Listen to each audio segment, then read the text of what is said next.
Hello everyone, welcome to this quiet space. Today we are going to talk about the era of starlight. We look at the night sky and see an ancient machine, a universe that feels old, weathered, and permanent.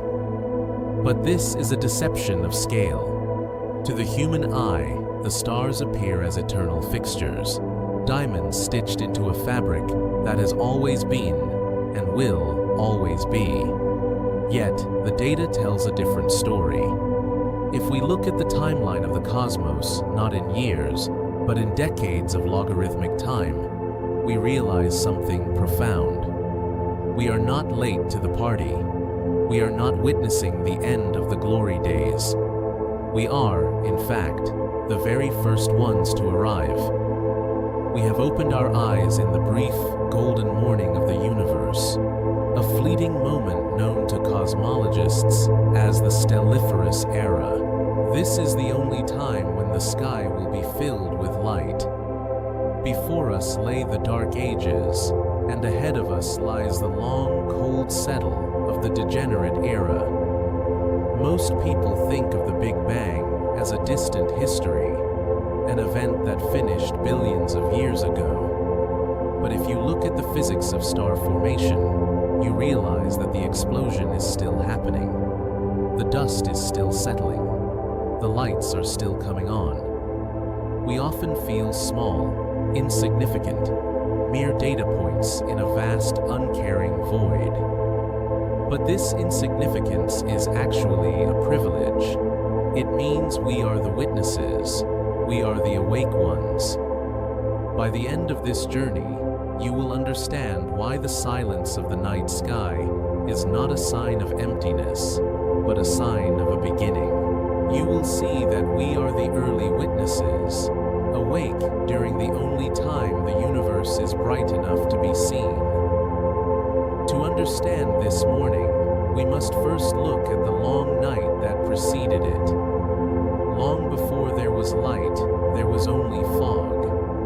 For hundreds of millions of years after the initial expansion, the universe was a quiet, opaque sea of neutral hydrogen. There were no galaxies, there were no quasars, there were no planets to host life, and certainly no eyes to watch the darkness. It was a time of absolute uniformity, a smooth, featureless ocean of gas that stretched for billions of light years in every direction. This era is often called the Cosmic Dark Ages, not because it was sinister, but because it was physically impossible for light to travel through the dense mist of atoms. It was a universe waiting to be ignited. But in the deep silence of this pre-stellar void, gravity was beginning its slow, patient work. It is a force we often take for granted, anchoring us to the floor or keeping the moon in its orbit. Yet, in the early universe, gravity was the sculptor of reality itself. Inside the vast clouds of hydrogen, slight irregularities began to form, tiny fluctuations in density that acted like seeds. These were the first gravity wells. As matter fell into these wells, it began to clump together, creating regions of higher pressure and heat. But this process was not simple. It was a delicate war between two opposing forces. On one side, gravity tried to pull the gas inward, seeking to collapse it into a single point. On the other side, the internal pressure of the gas pushed outward, resisting the squeeze. For a star to be born, gravity must overwhelm this pressure, a threshold known in physics as the gene's instability. It is a specific mathematical moment where the weight of the cloud becomes too great for its internal heat to support, causing a runaway collapse.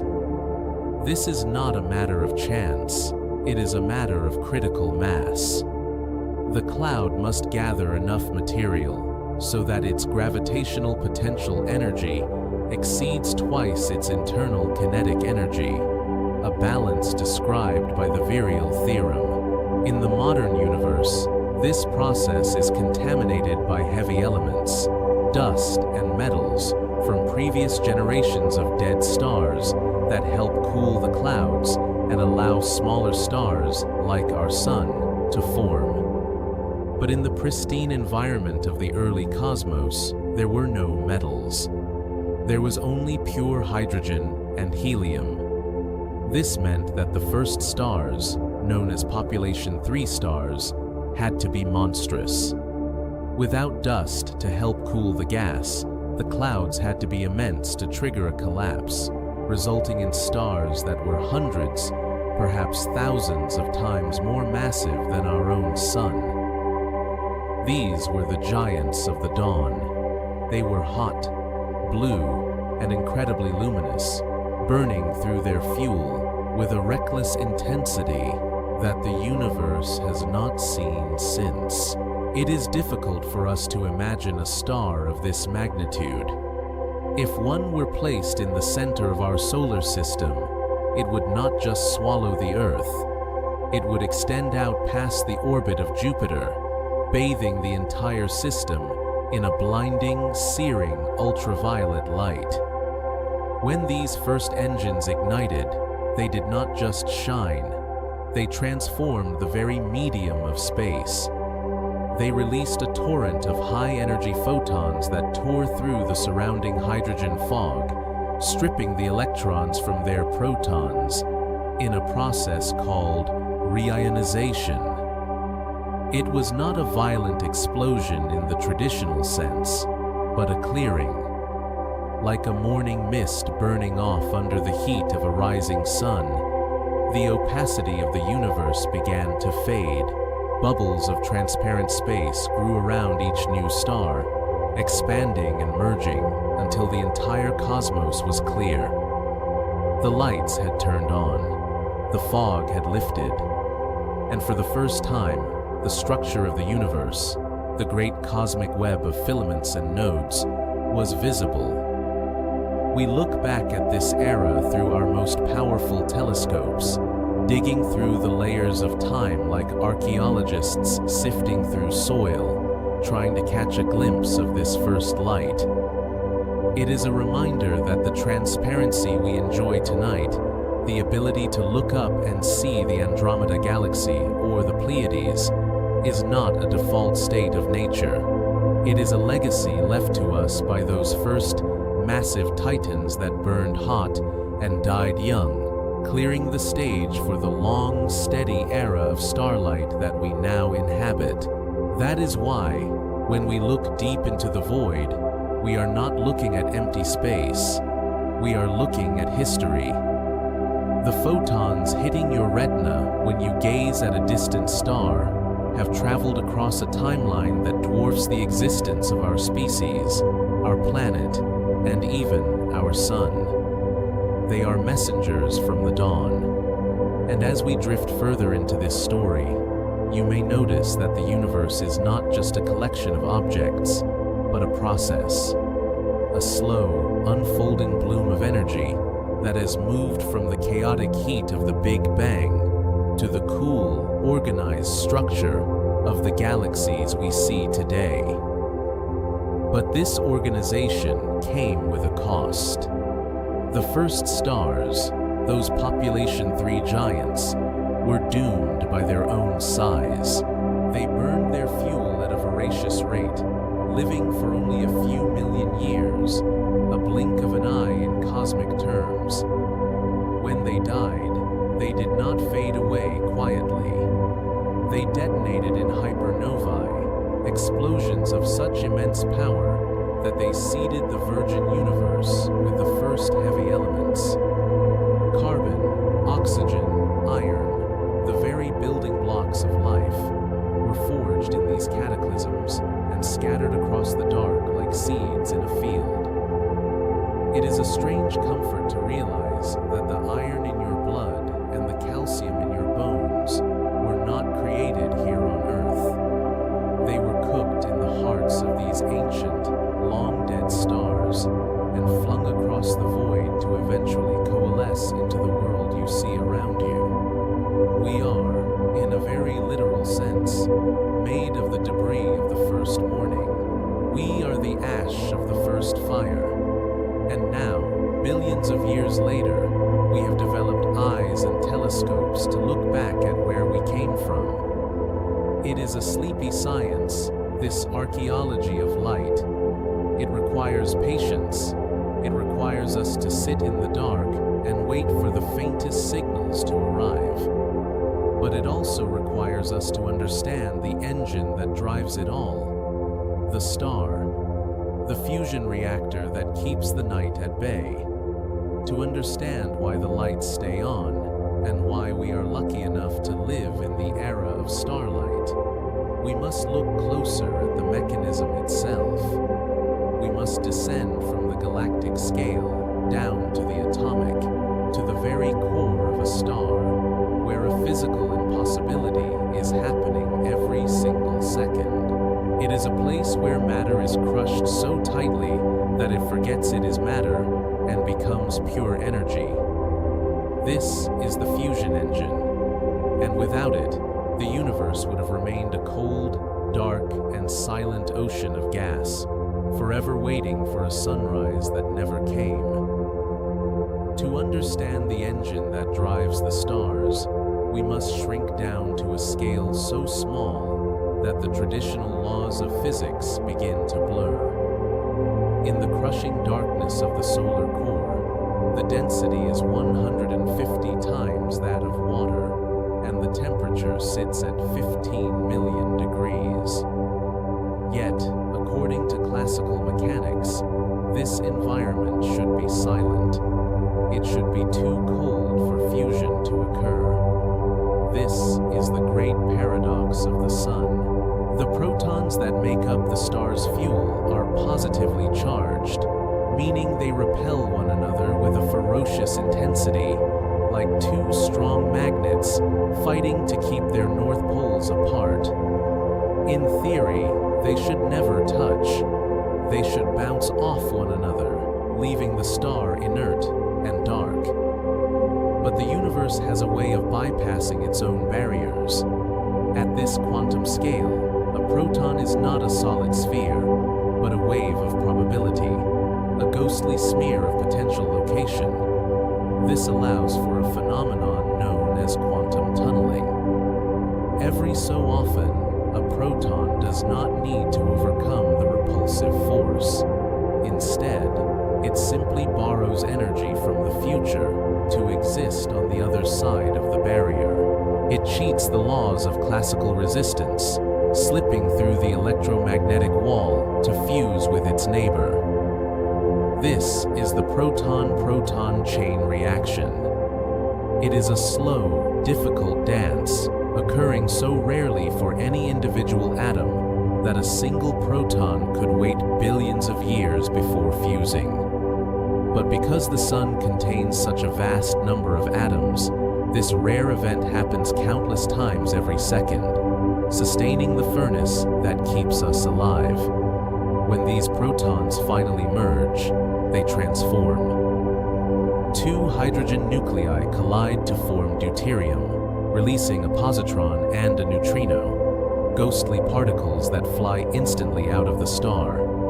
But the true prize of this union is the release of energy, governed by the most famous equation in history. A tiny fraction of the mass is lost, converted directly into pure energy. This energy is born as a gamma ray, a photon of immense power. You might imagine that this photon, traveling at the speed of light, would rush instantly to the surface and fly out into the void. But the journey of light is not so simple. The core is so dense that the photon can travel only a fraction of a millimeter before it crashes into another particle, is absorbed, and is re-emitted in a random direction. This is the random walk. The light is trapped in a crowded room, bouncing frantically, losing energy with every collision, slowly drifting from the hot, dense center toward the cooler, outer layers. It is a process of staggering duration. The sunlight hitting your face this afternoon may have been generated when humans were first learning to use stone tools, or perhaps even earlier, during the depths of the last ice age. Mathematical models suggest it takes anywhere from 100,000 to 170,000 years for a single photon to navigate this labyrinth. For millennia, that light is imprisoned, degrading from dangerous gamma radiation into X-rays, then ultraviolet, and finally, visible light. It is a long, chaotic struggle against the crushing weight of the star, but eventually, the density drops. The crowd thins, and after an eternity of collisions, the photon finds itself at the photosphere, the visible surface of the sun. Suddenly, the path ahead is clear. There is nothing left to block it. After 100,000 years of noise and collision, the photon is free. It leaps from the surface, crossing the 93 million miles of empty space in just 8 minutes, finally ending its ancient journey by striking the retina of your eye, allowing you to see the day. We look at the night sky and see an ancient machine, a universe that feels old, weathered, and permanent, suggesting that the stars have always been there and always will be. But this is a deception of scale. To our short biological lives, 13.8 billion years feels like an eternity, a span of deep time that is impossible to truly grasp. Yet, to the cosmos itself, this vast stretch of history is merely the opening of an eye, a brief, golden morning before the real day begins. Most people assume that because the universe is vast, it must be mature. But the physics of star formation tells a different story. We are currently living in a rare, transient window known as the stelliferous era, the age of stars. It is a period of frantic activity, heat, and light that stands in stark contrast to the cold silence that will eventually follow. If we were to map the entire lifespan of the universe onto a 24-hour clock, we would not be at noon, nor even at breakfast. We would be in the first fraction of a millisecond after midnight. We are, by every definition of the laws of thermodynamics, the early ones. This is not a story about the end of light, nor is it a warning about the dark. It is a story about how lucky we are to be awake during the only moment in cosmic history when the universe is bright enough to be seen. We often feel insignificant when looking up at the Milky Way, viewing ourselves as a meaningless data point in a sea of entropy. But the math suggests that our presence here, right now, is statistically improbable. We exist in the brief flash of time when the universe is rich with heavy elements, warm enough to support chemistry, yet young enough that the galaxies have not yet drifted beyond our horizon. If the universe is nearly 14 billion years old, why do cosmologists call it a newborn? To understand this, we must look at the clock not in years, but in decades of logarithmic time. When viewed through this lens, the stars we see tonight are not the permanent fixtures of reality, but the fleeting sparks of a fire that has just been lit. We are the first witnesses to a spectacle that is still unfolding, and tonight we will trace the arc of that light, from the first ignition in the dark to the long, quiet drift that awaits us in the deep future. By the end of this journey, you will understand why the silence of space is not empty, but waiting. To understand the nature of this morning light, we must first descend into the era of absolute darkness that preceded it. Cosmologists call this period the Cosmic Dark Ages, a span of time lasting hundreds of millions of years, where the universe was not a vacuum, but a fog.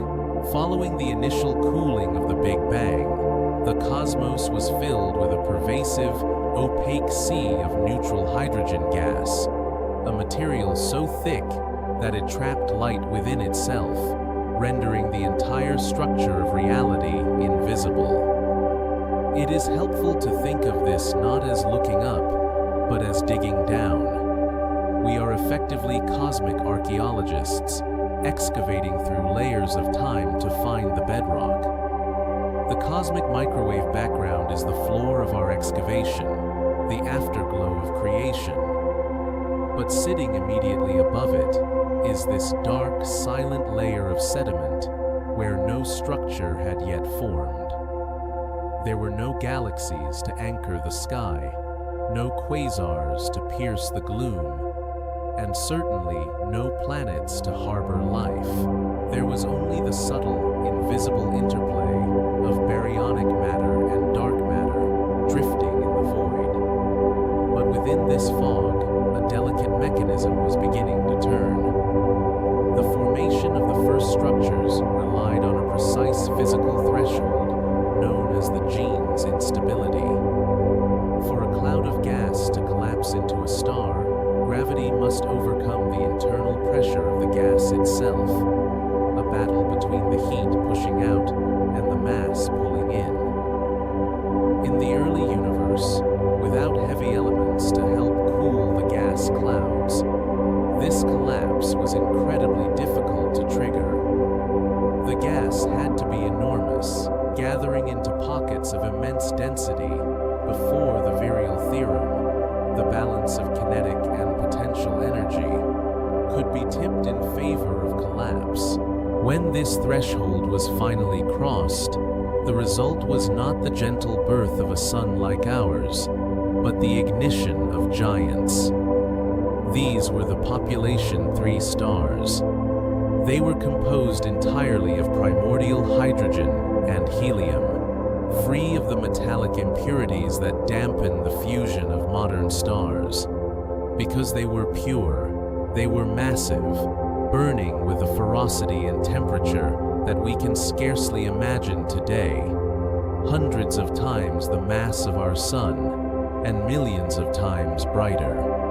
And it was this brilliance that solved the problem of the fog. As these first colossal stars ignited in the dark nodes of the cosmic web, they did not just shine, they transformed the medium around them. They emitted a torrent of high-energy ultraviolet photons that smashed into the surrounding neutral hydrogen, stripping the electrons from their protons in a process called ionization. You can visualize this not as a sudden explosion, but as a morning mist burning off under the heat of a rising sun.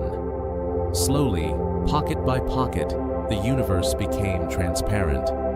Bubbles of clear space expanded around these first giants, merging and overlapping until the great fog of the Dark Ages was entirely burned away.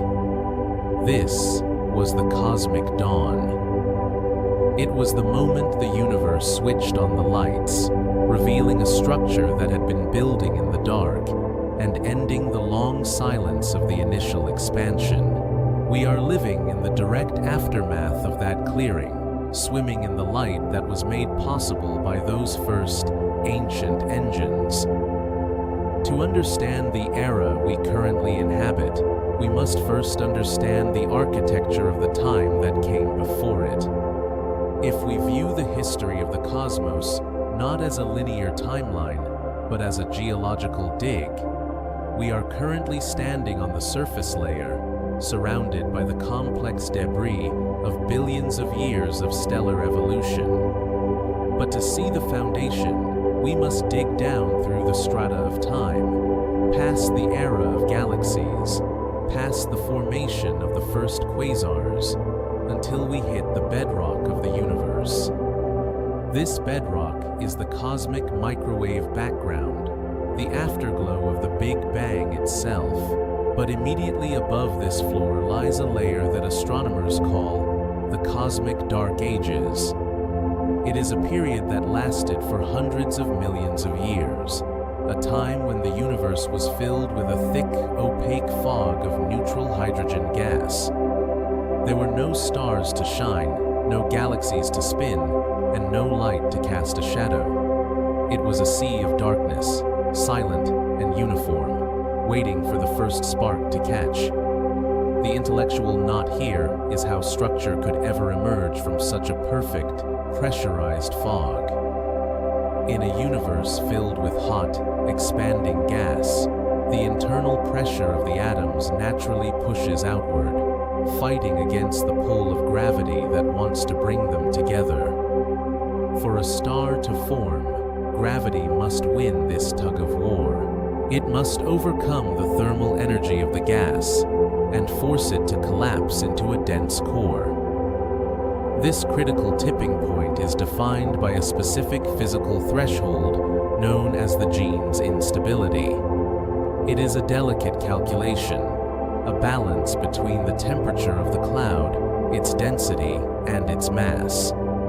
In the early universe, the gas had to cool significantly for the gene's mass to drop low enough for gravity to take hold. This cooling was a slow, agonizing process, as the primordial hydrogen and helium atoms bled away their heat through the emission of weak radiation, slowly settling into the gravitational wells created by dark matter. We can imagine this not as a violent event, but as a slow, heavy settling. As the gas cooled, the baryonic matter, the ordinary stuff that makes up you, me, and the stars, began to fall inward. According to the virial theorem, as this cloud collapses, half of the gravitational potential energy is converted into kinetic energy, heating the gas, while the other half is radiated away. This creates a feedback loop, a heating engine that eventually drives the core temperature high enough to ignite nuclear fusion. These were the first stars, known to astronomers as population 3 stars. They were unlike anything we see in the night sky today. Because the universe was chemically pure, containing almost no heavy elements like carbon or iron to help cool the gas, these stars had to be massive to form. They were monsters, hundreds of times the mass of our sun, burning with a ferocity that is difficult to comprehend. They lived fast, burning through their fuel in a few million years, a blink of an eye in cosmic time, before detonating. But their brief lives achieved something monumental. They began the process of rionization. The ultraviolet light from these first colossal suns streamed out into the surrounding dark, hitting the neutral hydrogen fog. The energy was so intense that it stripped the electrons from the hydrogen atoms, turning the opaque gas back into a transparent plasma. It was not an explosion, but a clearing. Like a morning mist burning off under the heat of a rising sun, the fog of the Dark Ages evaporated. Bubbles of transparency began to form around these first stars, expanding and merging, linking up across the vast distances of the void. This was the lighting of the cosmic web. Node by node, the universe became transparent. The lights turned on. The silence of the Dark Ages was broken, and the structure of the universe was revealed, illuminated by the first generation of engines that would drive the cosmos for the next 100 trillion years. We are not looking at a static painting when we see the night sky. We are looking at the result of this great clearing. The light we see today is traveling through the path cleared by those first ancient giants. We are living in the direct aftermath of the cosmic dawn, swimming in the light that was made possible by the clearing of the primordial fog. And as we drift further into this era of starlight, we must understand exactly how these engines work and why the fusion that powers them is far more unlikely than we often realize. To understand this engine, we must look at the heart of the star, a place of immense pressure where a fundamental contradiction exists. According to the classical laws of physics, the rules that govern how balls bounce or how planets orbit, the sun should not be shining. The core temperature of 15 million degrees, while vast to us, is technically too cold to force two protons together against the electric will of their positive charges. They should repel each other like the north poles of two strong magnets, bouncing off one another and leaving the universe dark. Yet, the star shines. It does so because at this quantum scale, a proton is not a solid sphere, but a hazy wave of probability. It does not need to climb over the energy barrier of repulsion. Instead, it borrows energy from the future to tunnel through the wall of the present. This phenomenon, known as quantum tunneling, allows the particles to fuse in a space where classical mechanics says they cannot, initiating the proton-proton chain that powers the cosmos. When these protons finally merge, they transform. One proton sheds its identity to become a neutron, releasing a positron and a neutrino, eventually forming deuterium. As this heavy hydrogen captures another proton, it builds towards helium, and in this intricate dance of nuclear construction, a tiny fraction of mass is lost. It is not destroyed, but converted, following the logic of Einstein's famous equation, into pure, vibrating energy. But this energy, born as a gamma ray in the crushing density of the core, does not immediately rush out to warm the Earth. It begins a long, confusing journey known as the random walk. The core is so dense that the photon can only travel a fraction of a millimeter before colliding with another particle, being absorbed and re-emitted in a random direction. It is a game of cosmic pinball that lasts not for minutes, but for roughly 170,000 years. Over millennia, the energy slowly drifts upward, losing its lethal intensity, softening from gamma rays into X-rays, and finally into the visible light we see. It is a reminder that the sunlight touching your skin today is not new. It is an ancient traveler, a ghost of energy that was generated before human civilization began, finally breaking free from the solar surface to cross the 93 million miles of empty space in just 8 minutes. If we pull our gaze back from the blinding surface of our own star and look at the wider galaxy, we see that this process of fusion is happening on a scale that defies imagination. Our sun is merely one engine among hundreds of billions in the Milky Way alone, all humming with the same nuclear vibration, all converting mass into light in the silent vacuum. This collective shining defines the current chapter of our history, a period known to cosmologists as the Stelliferous Era.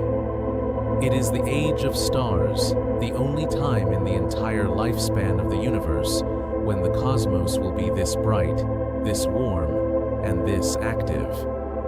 We often look at the night sky and feel a sense of ancient permanence, as if we have arrived late to the party, missing the chaotic age of heroes that defined the early universe. The deep silence of the void can make us feel as though the great events have already concluded, leaving us to observe the fading embers. But the data suggests the exact opposite. We are not late, we are incredibly early. According to recent models of cosmic evolution, 92% of all the Earth-like planets that will ever exist have not even been born yet. That is why, when you look up at the stars, you are not seeing a dying machine, but a system that is still in its energetic prime. We are the first witnesses, the eyes that have opened in the cosmic morning, awake long before the long, slow afternoon of the universe begins. The galaxies are still rich with fuel, and the star-forming nurseries in the Orion Nebula and the pillars of creation are still hard at work, compressing gas into new suns. The universe is currently fertile. It is thick with heavy elements, carbon, oxygen, silicon, and iron, churned out by the deaths of the very first generation of stars. Unlike the sterile, hydrogen-only fog of the cosmic dawn, we are now swimming in a nutrient-rich cosmic ocean, a complex chemical stew that allows for the formation of rocky planets, liquid water, and eventually complex observers like us. We exist in the Goldilocks window of time, where the universe is cool enough to allow matter to settle, but still hot enough to keep the lights on. But this era of abundance relies on a delicate, invisible rhythm. It is a cycle of recycling that connects the violent death of a massive sun to the quiet birth of a microscopic cell. Let's pause the physics for a moment and look at the chemistry of the void. To understand the true nature of this era, we must stop seeing the death of a star as a disaster and start seeing it as a donation. When a massive sun reaches the end of its life, it does not simply fade away like a dying ember. It unravels in a spectacular, creative cataclysm that scatters its enriched guts across the galaxy. This event, which we call a supernova, is the primary engine of cosmic fertility, a mechanism that transforms the simple, sterile hydrogen of the early universe into the complex, heavy palette required for life. You may notice that when astronomers show images of these remnants, like the Crab Nebula or the Pillars of Creation, they are awash in vibrant colors, deep reds, electric greens, and profound blues. These are not just artistic choices, they are chemical maps. The red is often sulfur or hydrogen, the green represents oxygen, and the blue signifies the presence of ionized elements like calcium and iron.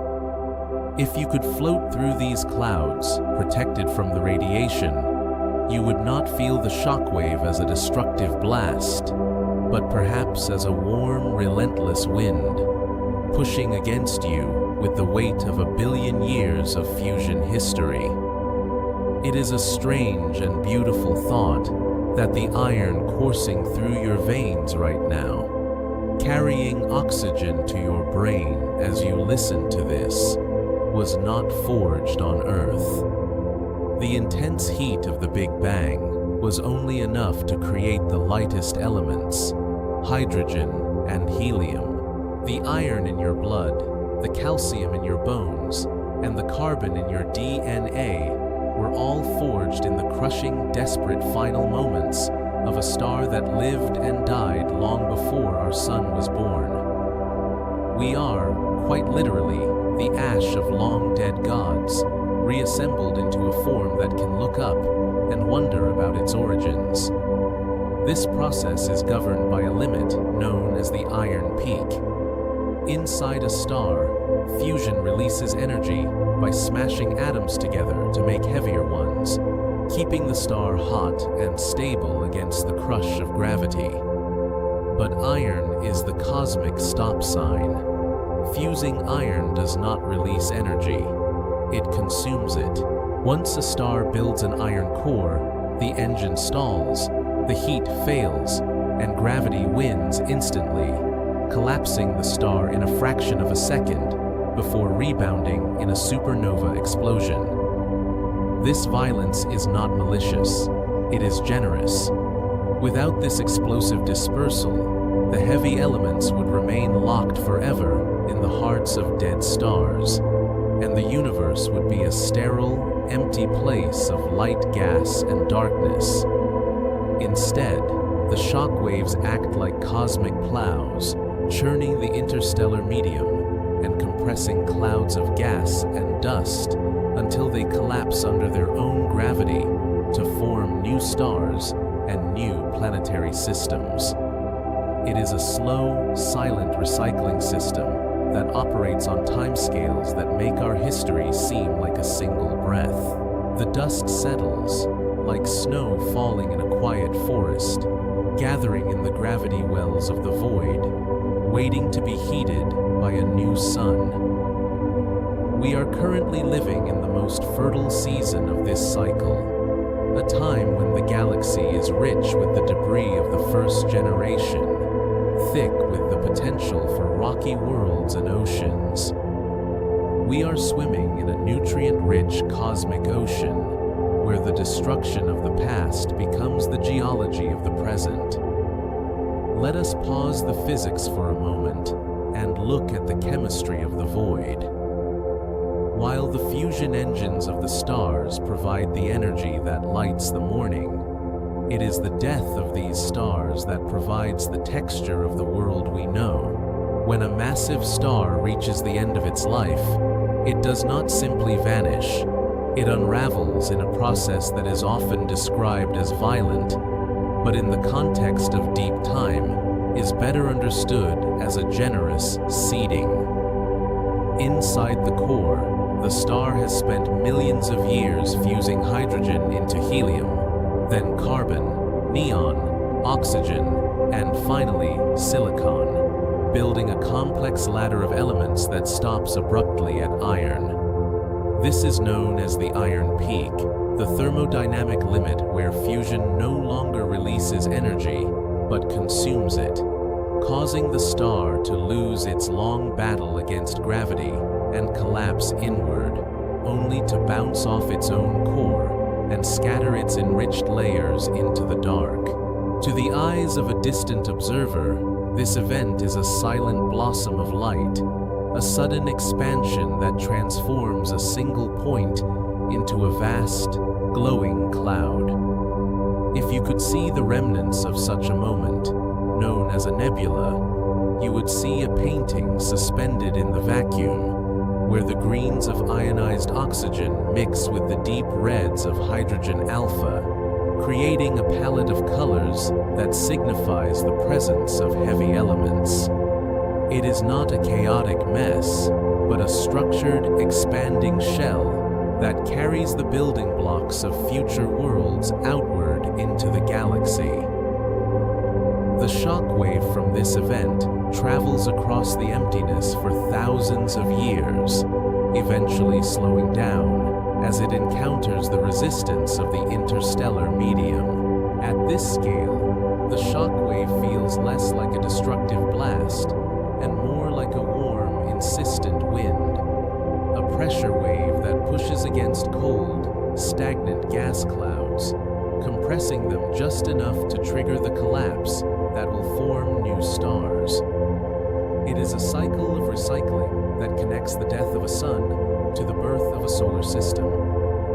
This is why violence in the cosmos is not malicious, it is necessary.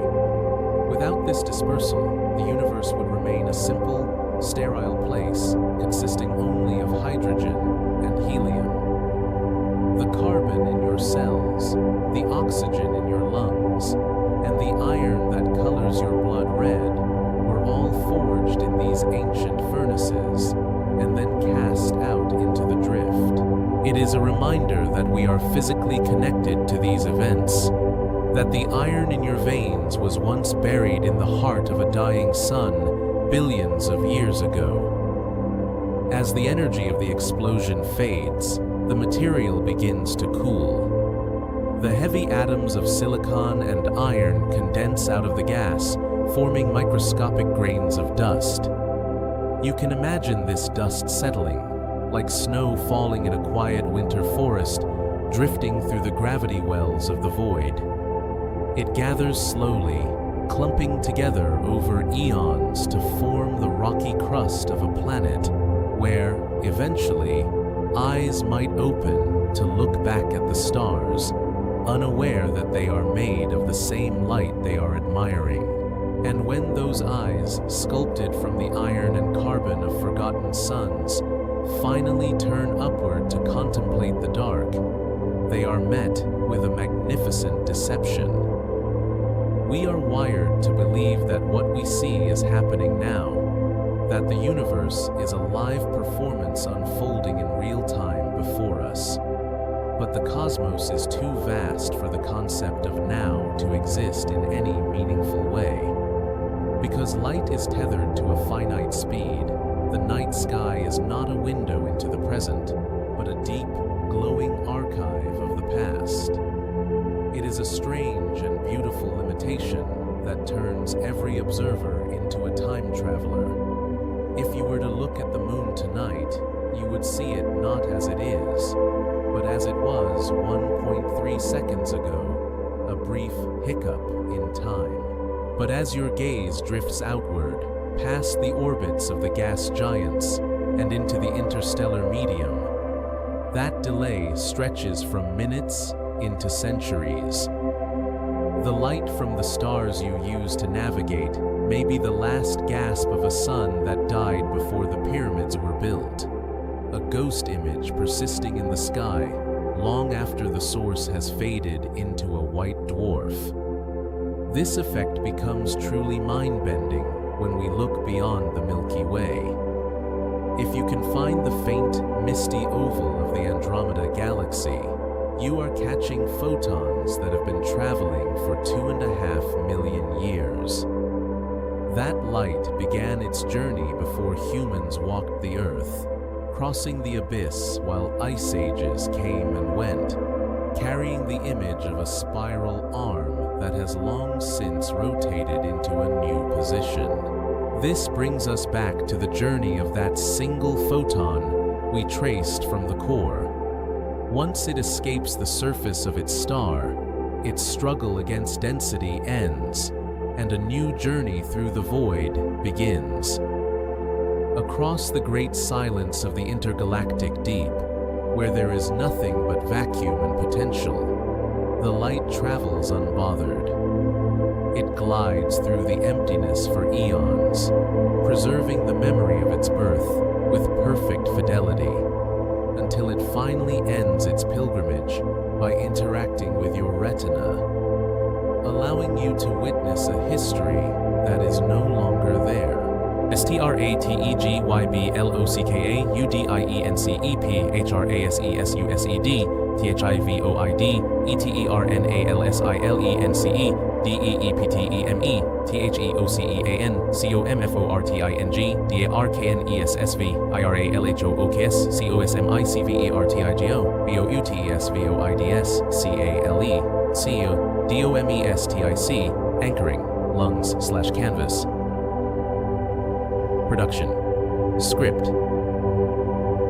While our eyes are naturally drawn to these islands of light, to the burning fusion of stars and the swirling arms of galaxies, the true scale of the cosmos is found not in what is there, but in what is not.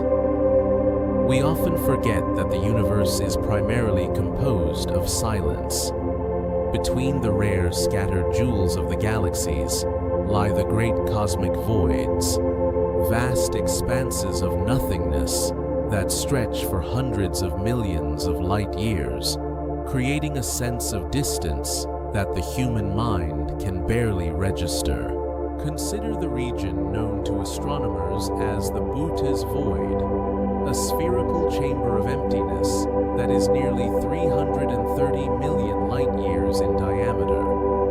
It is an ocean of solitude so immense that if our galaxy were placed in its center, we would not have known other galaxies existed until the invention of modern telescopes in the 1960s.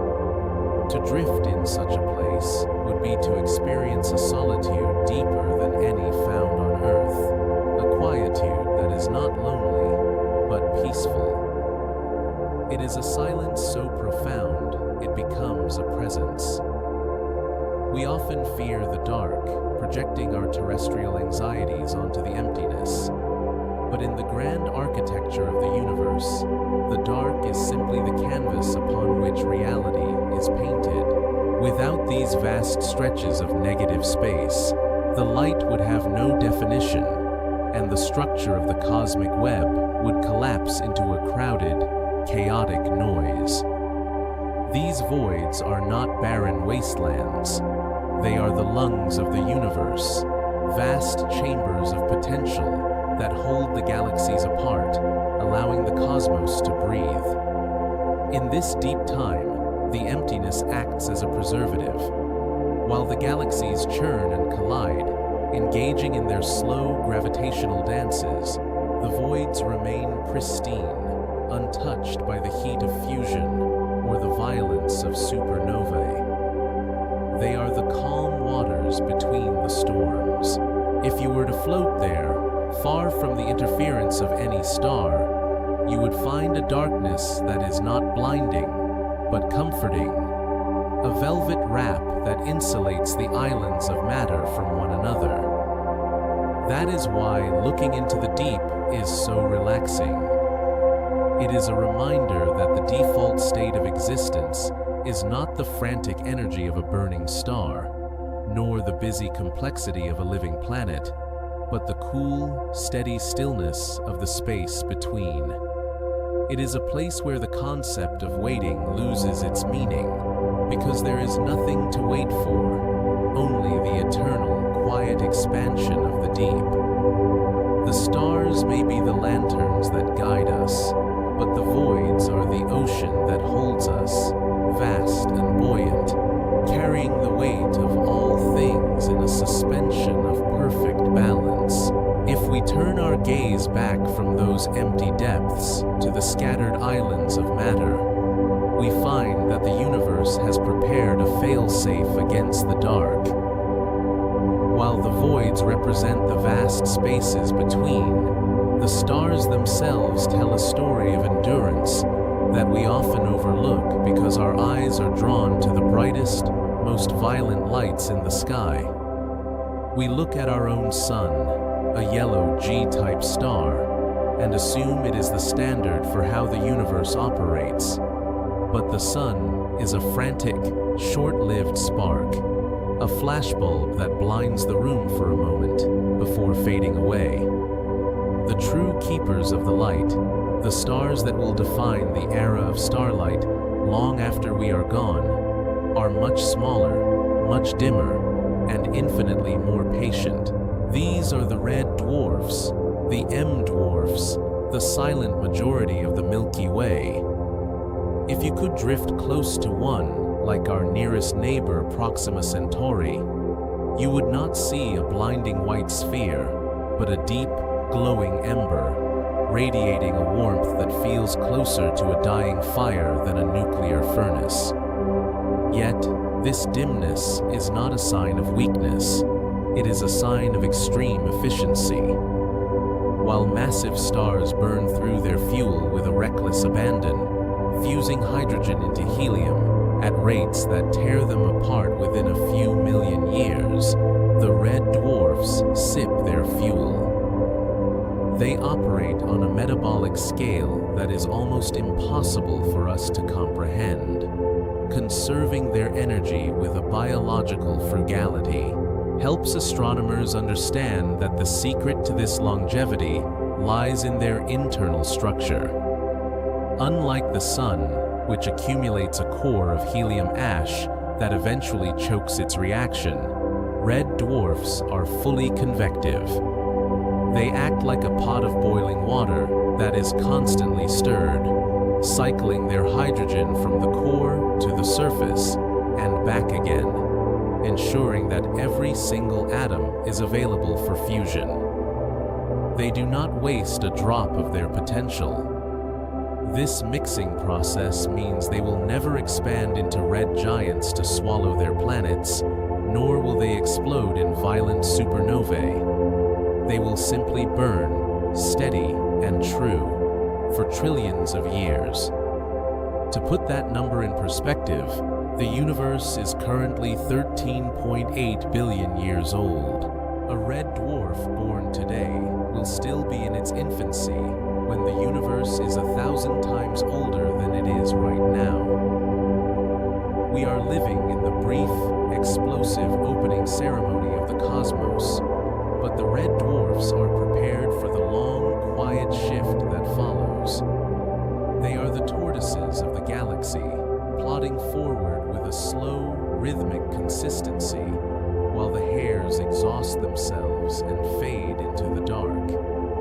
It creates a comforting realization that we are not running out of time, but rather transitioning from an era of chaotic brilliance to an era of stable, enduring warmth. The universe is not ending. It is simply settling into a more sustainable rhythm, lighting a series of long-burning candles that will keep the shadows at bay for eons to come. These were not like our sun. They were massive, luminous giants, burning with a ferocity that we no longer see today. Their ultraviolet light flooded the void, stripping the electrons from the neutral hydrogen fog and making the universe transparent. It was not a violent explosion, but a clearing of the mist. Like a morning fog burning off under the rising sun, the first stars unveiled the structure of the cosmos, lighting up the nodes of the cosmic web like a city power grid coming online, one district at a time. This ignition relies on a mechanism that, according to classical physics, should not exist. The engine of a star is nuclear fusion, the process of crushing atoms together to release energy. But inside the core of a star, there is a fundamental barrier. Protons are positively charged, and like magnets with the same polarity, they repel each other with tremendous force. This is the Coulomb barrier. Even in the crushing heat of the sun's core, which sits at 15 million degrees Kelvin, the protons do not technically have enough energy to overcome this repulsion. By all rights, they should bounce off one another, and the sun should remain dark. The reason the sun shines, and the reason we are here to perceive it, lies in the strange laws of quantum mechanics. This is the phenomenon of quantum tunneling. Because a proton is not just a particle, but also a wave, it does not have a precise location. It exists as a probability cloud. Every so often, a proton's position extends across the barrier of repulsion, allowing it to simply appear on the other side, fused with its partner. It borrows energy from the future to overcome the barrier of the present. This tunneling is rare for any single proton, but because the sun contains octillions of atoms, it happens enough to sustain the reaction. Once the barrier is breached, the proton-proton chain reaction begins. Two protons fuse to form deuterium, releasing a positron and a neutrino. This deuterium then captures another proton to form helium-3, releasing a gamma ray. Finally, two helium-3 nuclei collide to form a stable helium-4 nucleus, ejecting two protons back into the mix to start the cycle again. This process converts mass directly into energy, following Einstein's equation, E equals mc squared. The energy released is a gamma ray, a photon of immense power.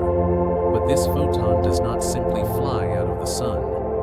It begins a distinct and arduous journey. Generated in the core, the photon is immediately absorbed and re-emitted by the dense plasma surrounding it. It bounces randomly, like a drunkard stumbling through a crowded room. This is the random walk. A photon may travel only a few millimeters before being absorbed and scattered again.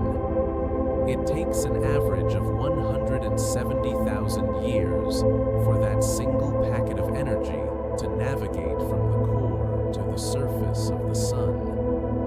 The light you see on your skin today was generated during the time of the first humans, and it has spent millennia fighting its way to the surface, only to cross the 93 million miles of space in just 8 minutes to reach you. We are currently living in the peak of this process. Astronomers call our current epoch the stelliferous era, the age of stars.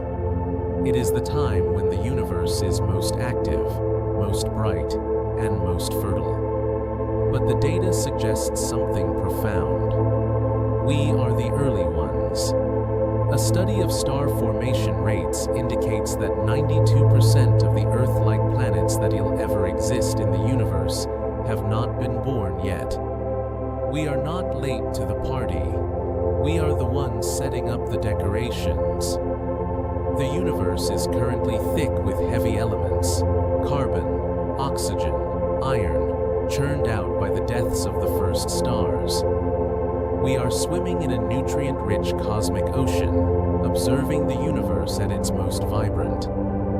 This vibrancy is maintained by a galactic ecology, a cycle of recycling that connects the death of a sun to the birth of a cell. When a massive star reaches the end of its life, it can no longer fuse elements to fight against gravity. The core collapses, and the outer layers are blasted into the void in a supernova. We often view these events as disasters, violent interruptions in the calm of space. But in the grand ecology of the cosmos, a supernova is a seeding event. It is the mechanism by which the universe distributes its wealth. During the explosion, the star manufactures elements heavier than iron, gold, uranium, platinum, in a process called explosive nucleosynthesis. These elements are then scattered into the surrounding dust clouds. Over millions of years, gravity gathers this dust again. It clumps together, forming new stars, but also forming rocky planets. The iron in your blood, the calcium in your bones, and the oxygen in your lungs were all forged in the core of a star that died billions of years before the Earth was formed. You are, quite literally, made of the ashes of ancient ghosts. The violence of the cosmos is not malicious. It is generous.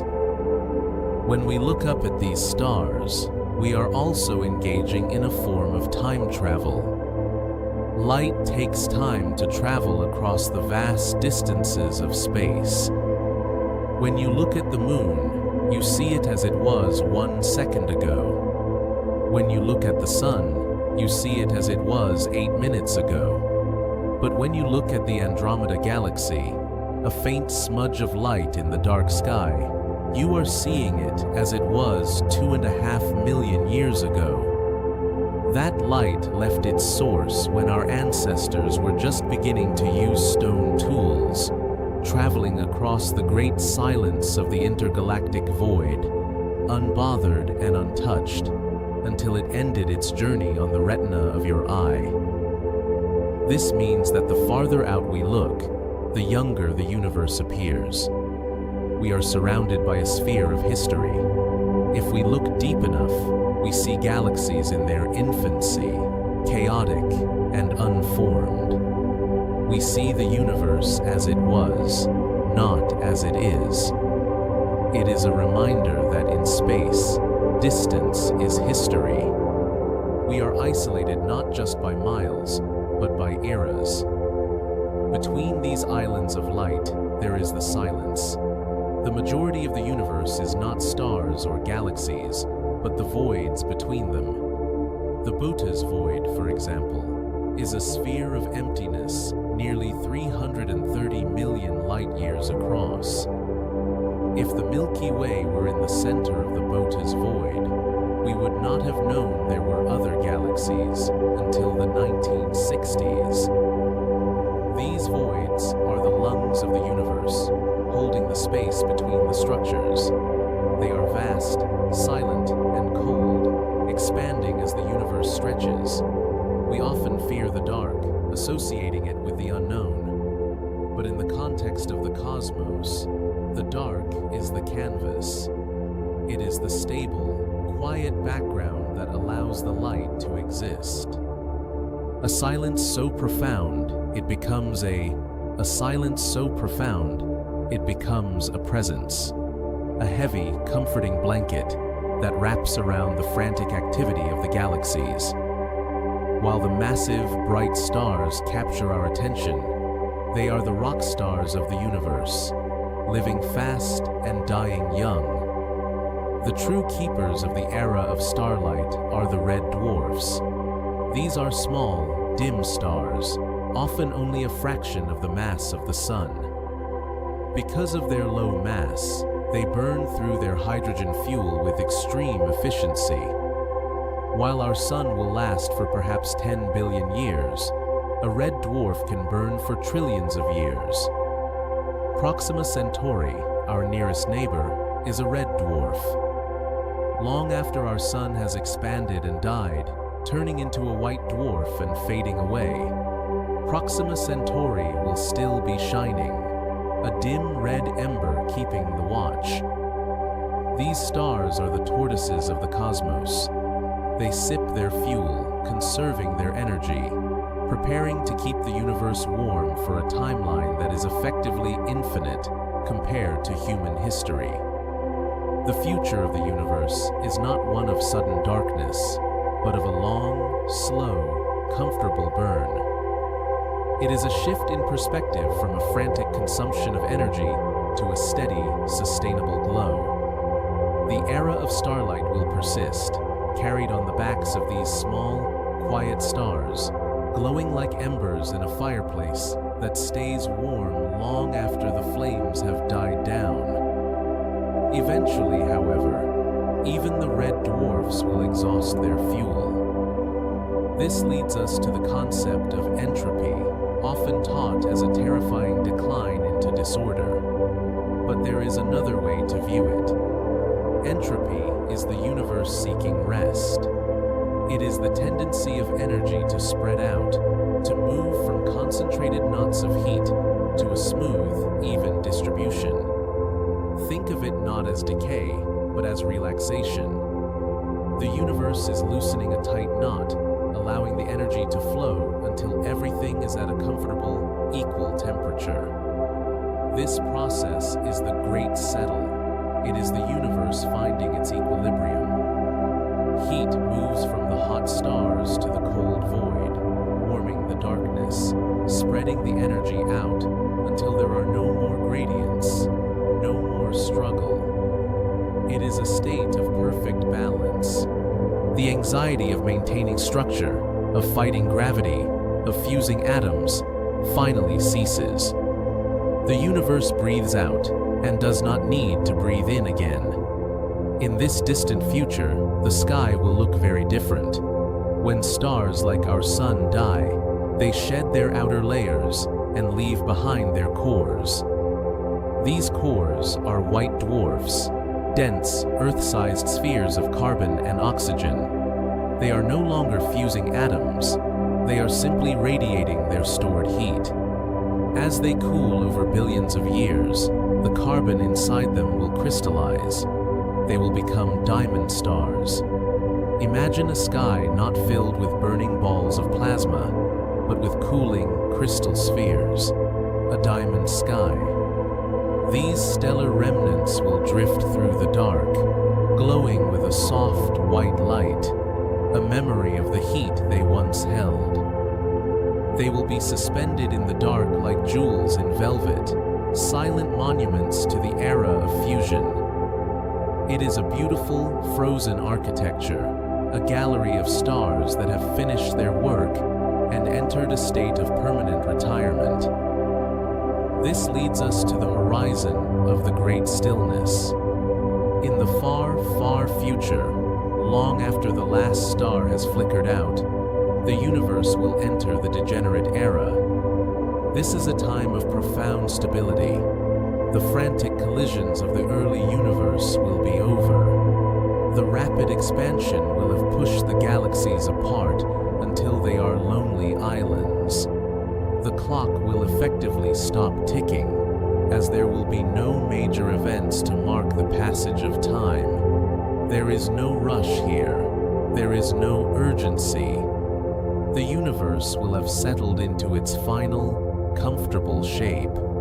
It is adrift into eternity. We often equate life and meaning with activity, with noise and heat. But there is a peace in permanence. The era of starlight is a brief flash, yes, but the era of stillness is eternal. It is the long, deep sleep of the cosmos, a rest that is well earned after the chaotic work of creation. We began this journey by thinking we were looking at an old machine, a universe that was ancient and weathering. But now we know the truth. We are the first ones. We are the eyes that opened in the morning. The stars are still new. The light is still traveling for the first time across the distances. You are part of that first beautiful breath, awake during the only moment when the universe is bright enough to be seen. Of light, the machine is humming quietly. Of light, the machine is humming quietly, efficiently, and it has enough fuel to keep the lights on for trillions of years. There is nothing to worry about. The morning has only just begun. Drift now into the quiet.